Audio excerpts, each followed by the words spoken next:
চট্টগ্রামে হেলে পড়া সেই ৫তলা ভবন অপসারণ হয়নি এক মাসেও। সেখানে এখনও ঝুঁকি নিয়ে বাস করছে ৯ পরিবার। শুরুতে বাসিন্দাদের দ্রুত সরে যেতে এবং ভবনটি অপসারণের জন্য সিটি কর্পোরেশন এবং চট্টগ্রাম উন্নয়ন কর্তৃপক্ষ চিঠি চালাচালি করলেও এখন সিদ্ধান্ত পাল্টেছে। চুয়েটের বিশেষজ্ঞ দিয়ে পরীক্ষা করে প্রতিবেদনের অপেক্ষায় আছে দুই সংস্থা। স্যান্ডেলিনা সো, রূপচর্চায় আভিজাত্য। চট্টগ্রামের চাঁদগাঁও বাহির সিগন্যাল এলাকার বড়ুয়াপাড়ায় নবরত্ন নামের ৫তলা ভবনটি পাশের আরেকটি ভবনের উপর প্রায় ২ ফুট হেলে পড়ে গত মে মাসের শেষের দিকে। দুর্ঘটনার শঙ্কা দেখা দেয় গত ৫ জুন ঘটনাস্থল পরিদর্শন করে সিডিএর টিম। হেলে পড়া ভবন থেকে বাসিন্দাদের সরে যেতে পরদিন নোটিশ দেয় সিডিএ।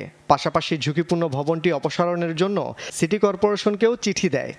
আমরা সেই সময়তে সিটি কর্পোরেশনকে চিঠি দিয়েছিলাম, কিন্তু তারা বলছে যে আমরা এখন ঝুঁকি, যেহেতু আপনি বলতে পারছেন না যে আমার এটা ঝুঁকিপূর্ণ, যেহেতু এখনো চিঠি আসে নাই।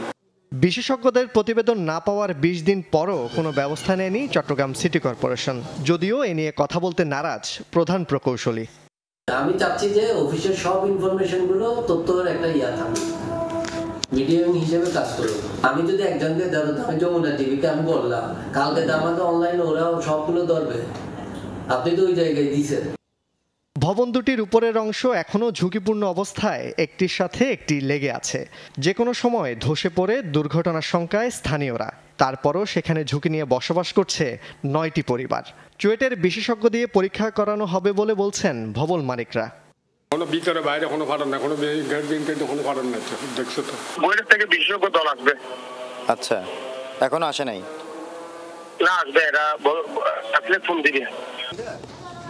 জুবাইদ ইবনে শাহাদাত, যমুনা নিউজ, চট্টগ্রাম।